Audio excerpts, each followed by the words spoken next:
தியானத்துக்கென்று தெரிந்து கொண்ட சங்கீதம் 93வது சங்கீதம். சங்கீதம் 93 பழைய ஏற்பாட்டில் 729வது பக்கம். மொத்தம் 5 வசனங்களை கொண்ட இந்த சங்கீதம். இந்த சங்கீதத்தை எழுதினது யார், இதனுடைய கருப்பொருள் என்ன என்ற அத்தியாயம் முகவுரை நமக்கு எதுவும் சொல்லப்படவில்லை. ஆனால் குறுகிய ஒரு 5 வசனங்கள் மாத்திரமே உள்ளது. இதனுடைய மைய கருத்தை நாம் சற்று உற்று நோக்கும்போது, கர்த்தர் ராஜரிகம் பண்ணுகிறார் என்றும் அவருடைய மகத்துவத்தையும் அவருடைய பராக்கிரமத்தையும் அவருடைய சிங்காசனத்தையும் அவருடைய உன்னதத்தின் வல்லமையையும் அது நமக்கு தெளிவுபடுத்துகின்றது. சிங்காசனம், உன்னதம், பராக்கிரமம் இது எதை குறிக்கிறது என்றால், தேவனுடைய ராஜ்யம் நித்தியமாக தேவன் ஆளுகை செய்கின்ற பரலோக ராஜ்யத்தை குறித்ததான ஒரு சங்கீதம் இந்த 93வது சங்கீதம். முதல் 4 வசனங்களும் அதன் பிறகு 5வது வசனமும் மாறுபட்டு காணப்படும். முதல் 5 வசனங்கள் தேவனுடைய ராஜ்யத்தை குறித்து, தேவனுடைய ஆளுகையை குறித்தும், தேவனுடைய அரசாளுகையை குறித்ததும் அதற்கு ஏற்ற ஒத்த வசனங்களாக காணப்படும். ஆனால் இந்த 5வது வசனம் சற்று மாறுபட்டு, கர்த்தாவே உமது சாட்சிகள் மிகவும் உண்மையுள்ளவைகள், கர்த்தாவே பரிசுத்தமானது நித்திய நாளாக உமது ஆலயத்தின் அலங்காரமாயிருக்கிறது என்று திருச்சபையை குறிக்கின்றதாக இந்த சங்கீதம் நிறைவு பெறுகின்றது. எனவே தியான வசனமாக இந்த 5வது சங்கீதத்தை நாம் தியானிக்க கர்த்தர் நமக்கு கிருபை பாராட்டுவாராக. சபைக்கு பரிசுத்தம் எது? சபைக்கு அலங்காரம் எது? ஹல்லேலூயா, ஹல்லேலூயா. மிக தெளிவாக இங்கு சொல்லப்பட்டிருக்கின்றது. ஒரு திருச்சபை என்று ஒன்று இருந்தால் அந்த திருச்சபைக்கு அலங்காரம் அதனுடைய வண்ணமான பூச்சிக்களால் அல்ல, வண்ணமான அலங்காரங்களால் அல்ல, வண்ண விளக்குகளால் அல்ல, வானுயர்ந்த கோபுரங்கள் அல்ல, சத்தம் எழுப்புகின்ற ஒலிகள் அல்ல, கண்களை கவருகின்ற ஆடைகள் அல்ல. திருச்சபையிலே பயன்படுத்துகின்ற விலை உயர்ந்த பொருட்கள் திருச்சபைக்கு அலங்காரம் அல்ல. திருச்சபையின் அலங்காரம் பரிசுத்தம். ஹல்லேலூயா. அப்போ பரிசுத்தம் என்றால் என்ன? திருச்சபை கூடி வருகின்ற தேவ ஜனம், திருச்சபைக்கு தேவனை ஆராதிக்க வருகின்ற ஆத்துமாக்கள், அவர்களுடைய வாழ்க்கை, அவர்களுடைய செயல்கள் பரிசுத்தமாக காணப்பட வேண்டும். அந்த பரிசுத்தம் திருச்சபையின் அங்கத்தினரின் பரிசுத்தம், திருச்சபையின் ஆத்துமாக்களின் பரிசுத்தம், திருச்சபையை கூடி வருகின்ற தேவ ஜனங்களின் பரிசுத்தமான வாழ்க்கையே திருச்சபையை அலங்கரிக்கும். நமது திருச்சபையை நாம் அலங்கரிக்க வேண்டும் என்றால், நமது திருச்சபையை நாம் அலங்காரமாக தேவனுடைய கண்களுக்கு முன்பாக நிறுத்த வேண்டும் என்றால், இங்கு கூடி வந்திருக்கின்ற நாம் ஒவ்வொருவரின் பரிசுத்த வாழ்க்கையுமே அதை அலங்கரிக்கும். ஹல்லேலூயா, ஹல்லேலூயா. ஏன் இந்த இடத்துல தேவனுடைய ராஜ்யத்தை பற்றி குறிப்பிடப்பட்டு பிற்பாடு திருச்சபையின் பரிசுத்தத்தை நமக்கு இங்கு வெளிப்படுத்தி இருக்கின்றார்கள் என்றால், எபிரேயர் 12:14 சொல்லுகின்றது, பரிசுத்தம் இல்லாமல் ஒருவனும் தேவனை அல்லேலூயா.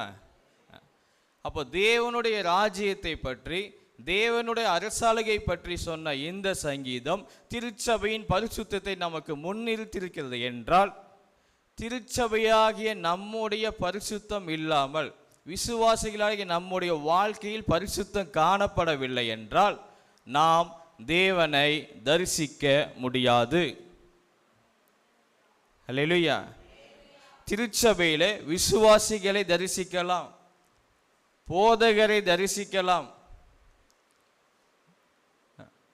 பெரிய பெரிய ஊழியக்காரர்களை தரிசிக்கலாம். அதற்கெல்லாம் பரிசுத்தம் தேவையில்லை.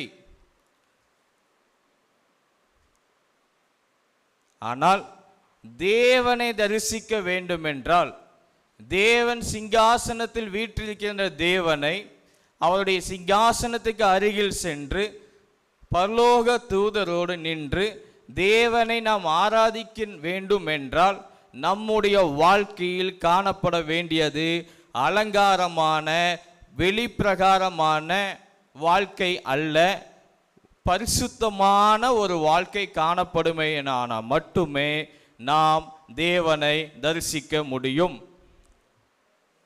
அல்லேலூயா, அல்லேலூயா. பரிசுத்தம் என்றால் எதையெல்லாம் காணப்பட வேண்டும்? நாம் செய்கின்ற ஆராதனையில் பரிசுத்தம் காணப்பட வேண்டும். நாம் கேட்கின்ற போதிக்கின்ற தேவ செய்திகளில், தேவ வேத வசனங்களில் பரிசுத்தம் காணப்பட வேண்டும்.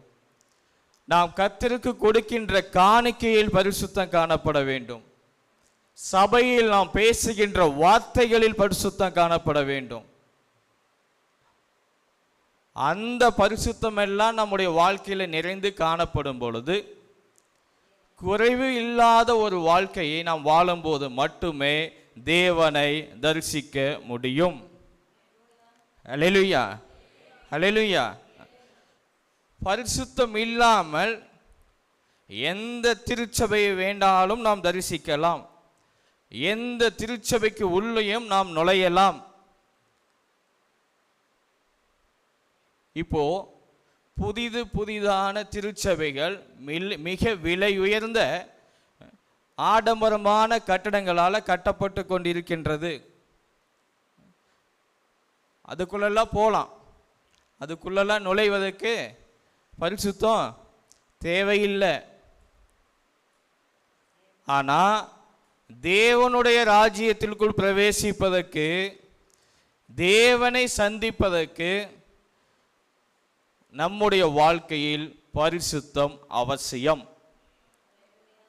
அல்லேலூயா, அல்லேலூயா.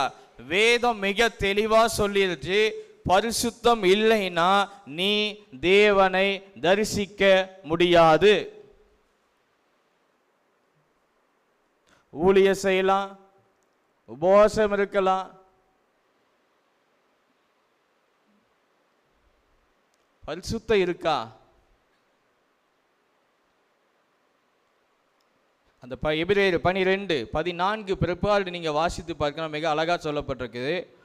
ஒருவேளை உணவுக்காக ஏசா சேஷ்ட புத்திரத்தை இழந்து விட்டான், அதுபோல இந்த உலகத்தின் சிற்றின்பங்களுக்காக, இந்த உலகத்தின் ஆசாபாசங்களுக்காக, இந்த உலகத்தின் இச்சைகளுக்காக நீங்கள் நித்தியமாக வாழப்போகின்ற ஒரு வாழ்க்கையை இழந்து விடாதீர்கள். மனிதனுடைய ஆயுசு நாட்கள் 70, பலத்தின் மிகுதியால் 80, இன்னும் பலத்தின் மிகுதியால் 90, 100, அதுக்கு மேல இல்லை. ஆனா பரலோக வாழ்க்கை என்பது ஒரு நித்தியமான வாழ்க்கை.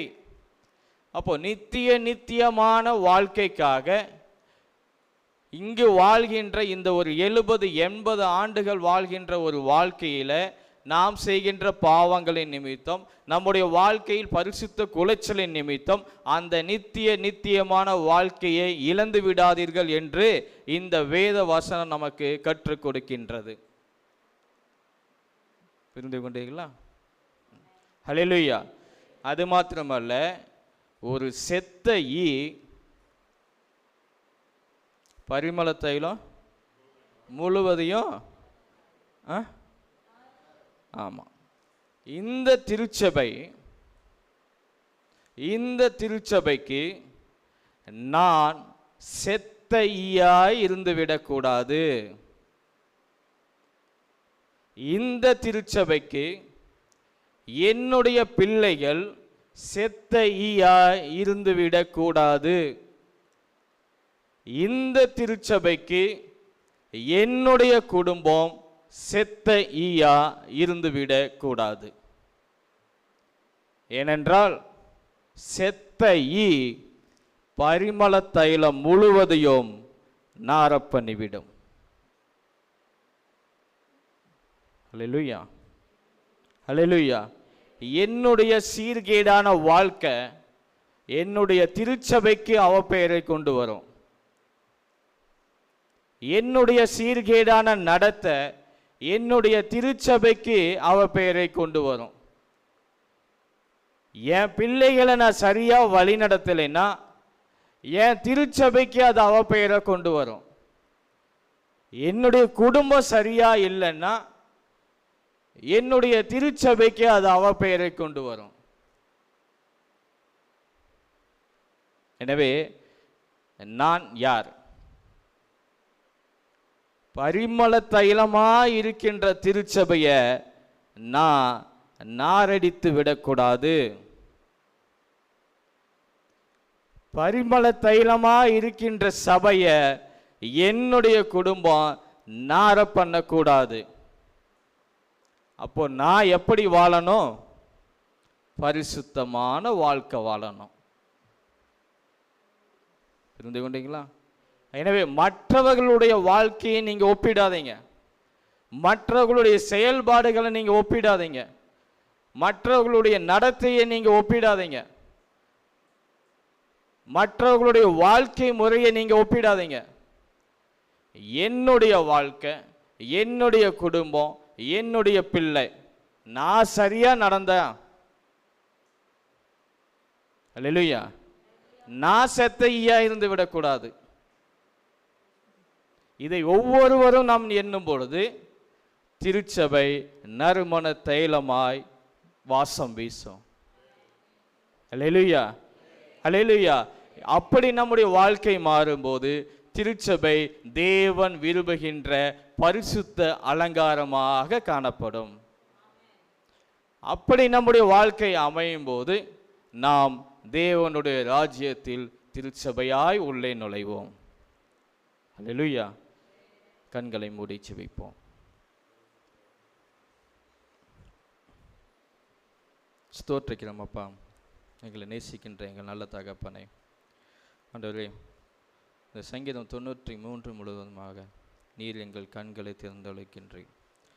பரிசுத்த வாழ்க்கை வாழ்ந்து உம்முடைய ராஜ்யத்துக்குள் பிரவேசிப்பதை கொடுத்து நீர் எங்களுக்கு வெளிப்படுத்தியிருக்கின்றீர்.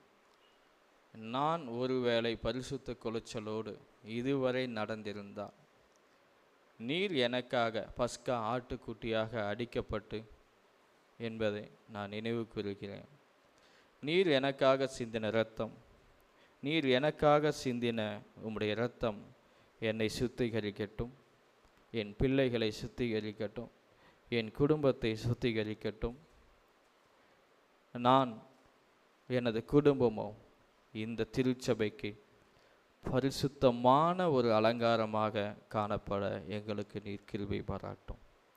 இயேசு கிறிஸ்துவின் நாமத்தில் ஜெபிக்கிற நல்ல பிதாவே, ஆமென்.